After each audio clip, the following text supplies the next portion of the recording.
Welcome back to Hardball. Mitt Romney announces his candidacy this week if he can hold the excitement. And tonight, Sarah Palin's making a stop on her bus tour. First person ever to get off a bus and have dinner with Donald Trump in history, I think. Anyway, the combination of the two amazes me. But eyes are also on Republicans who aren't in the race right now but might get in. Folks like Christie of Jersey and Rick Perry of Texas and Rudy Giuliani, formerly America's mayor in New York. All the people in the Republican Party are looking at as possible supermens to jump into this thing and run against the president. Could one of these outsiders be the hero who hasn't yet arrived? Let's bring in the Hardball strategist. Dead serious tonight.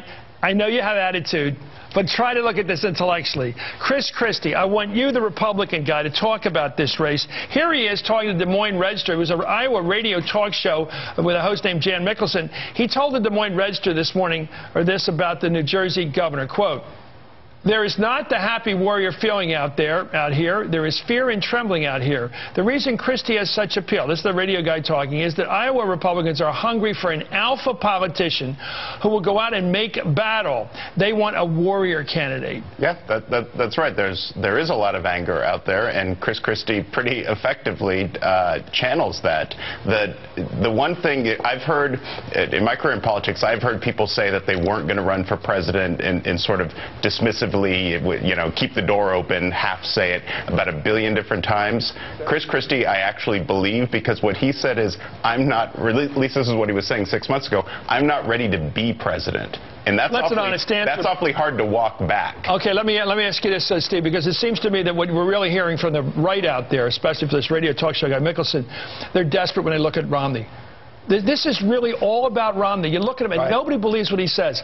This manner in which he presents himself is so artificial to me. I don't think, when he says he's the worst president in history, he says it like he's answering, a crossword puzzle. There's no emotion there. It is all about Romney. He's clearly the front runner in this race. He's done it before. He's got the hair. He's got the whole thing going on. And what the Republican base wants is somebody to step up and take Romney on and be able to beat him. And right now they look at Sarah Palin and Newt Gingrich and the Herminator and Ron Paul and these others. Who's the Herminator? Herman Cain. Oh, yeah.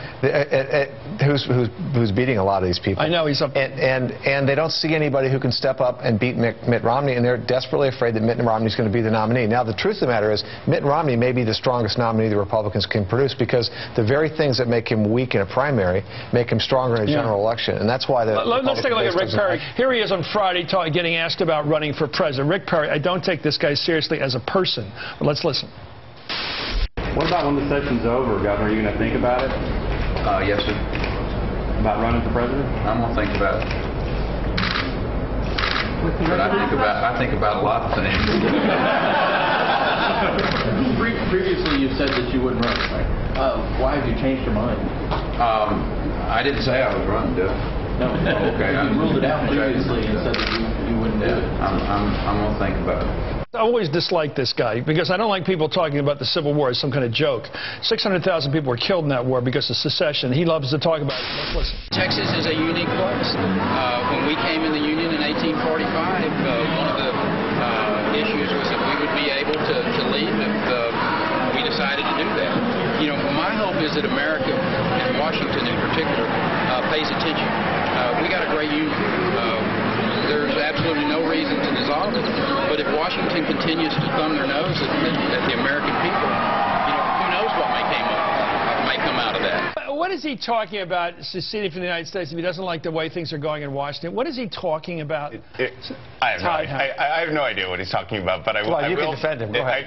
But I will say this: I'll defend him in terms of his political skills. Those, I may be wrong, but I'm pretty sure that quote was from the earliest April days. 29, 2009. When most people hadn't even heard of the Tea Party at that point. But he's talking about seceding from the Union. Look. He would be a formidable candidate in a Republican primary. He would be the only major Southern candidate. I don't think most Southerners look at Newt and think, oh, well, he's Southern. But Rick Perry is Southern. And as the former chair of the Republican Governors Association, he has a national I think the guy is vacant intellectually. He, by the way, when he made that statement, just to full context, because you care about full context, he thought it was permissible under some provision of admission to the Union that Texas could leave the Union. No, there was a provision that would allow them to reduce them to devolve into a number of states in the Union, but not to leave it. By the way, during her bus tour, Sarah Palin that brought up Rick Perry. Here she is talking about this. I think it's her man, her candidate. Let's watch. I think he would be a fine candidate. We have a lot in common. I really like him. But there are so many candidates and potential candidates out there who have so much to offer. A fine candidate. He's a fine candidate. I mean, what's going on here? This is a major political party. This is the party of Lincoln. This is the party that's produced most of our presidents for the last 70 years or so. And they're talking about these cast of characters. Rick Perry, Christie, they're not even running. These are the ones they want to run. The ones actually running are this threesome. I think Perry yes. can run. Have you ever seen a weaker field than Palin, Huntsman, who nobody ever heard of 2 months ago? Never heard of the guy. And Romney, who everybody's had a good look at and is bored to death by. Time will tell. All I know is that, look, in 1992, everyone talked about, what was it, the 7 dwarves on the Democratic side. What a weak field that was. You know, you had good candidates who aren't running, and that's the big question. Why isn't Thune running? Here's what's going on.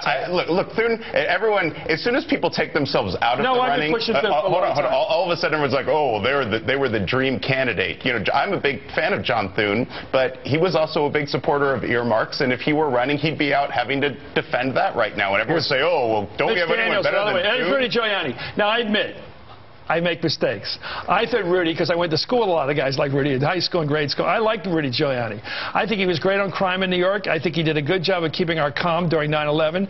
I know he can be a big mouth and all that, but I like him because there's something that's really attractive about him as an East Coast kind of guy.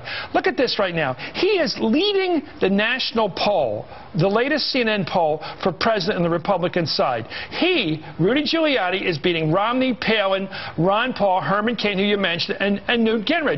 What do you make of that? He's beating them all. Well, first of all, and everybody said he was finished. A lot of it's name ID, and secondly, they all have name ID. Well, no, not like Rudy Giuliani, who was on every single day during 9/11. And you know, people have a fond memory of Rudy Giuliani being the tough alpha male, which the voters in Iowa seem to want. And you know, he ran for president last time, and he said some pretty tough things about the president. And there are a lot of Republicans who want that. But what you're seeing in the weakness of this field is the strength of this president. This is a president who's captured Osama bin Laden. He's turned the economy around. He's about 54% of the polls right now. $1 billion. Romney's going to raise a lot of money. Nobody wants to run against. Why is your party going to pick anyone besides the big 3 I've been mentioning, the exciting 3 I mentioned? Is there any hope for humanity in my business? I have an interest in this. I want an exciting Wild West show. I would love Bachmann to get in the race. She will get in. I think we made her here, and I am rooting for her to get in. Michelle Bachmann is running for president, I believe. And if I've changed on that and learned anything, I'll tell you. I believe she's running, don't you? Yes. I think she's running. Okay, so we got 4 candidates that have a real chance to win. She wins in Iowa. She's from Waterloo, Iowa. She'll play that big. I was talking to David Yepsen, I said, from out there, from Iowa. Geography trumps everything else out there. Midwest likes Midwest. She's from Waterloo, Iowa. You can't beat it, can you? No, I think she does. Okay, she comes smashing out of Iowa. You've been there. She goes to New Hampshire, pulls a decent 2nd or 3rd with Romney. Gets down to South Carolina. Big question right now. Who wins the rubber match? Romney. In South Carolina or overall? South Carolina. I think you can't. Come on! Look, it's going to be, I would say, Romney, Palin, or I think Michelle Bachmann wins the rubber match because it's about guts and it's about belief, and she's the real thing. Whatever she is, she's real at it. Whatever Romney is not what he's showing. Romney's a moderate, centrist Republican, probably more left-leaning than they think. A man who made his record building health care in Massachusetts and was pro-choice up there. It's the only thing he's ever done has been pro-choice and built a health care system, and he's running away from it. That's not real politics. Thank you. I'm not working for him, but I continue to be bullish on Tim Pawlenty. I think if he can raise the money, I think he's got a real shot. You have every right to be. T-Paul. Anyway, I think you're right because Romney's so bad. They're going somewhere else, and they can't go as far. Watch for Huntsman. I'm just telling you. You're playing games here. Thank you, Steve McMahon, who's always being a mole here. Anyway,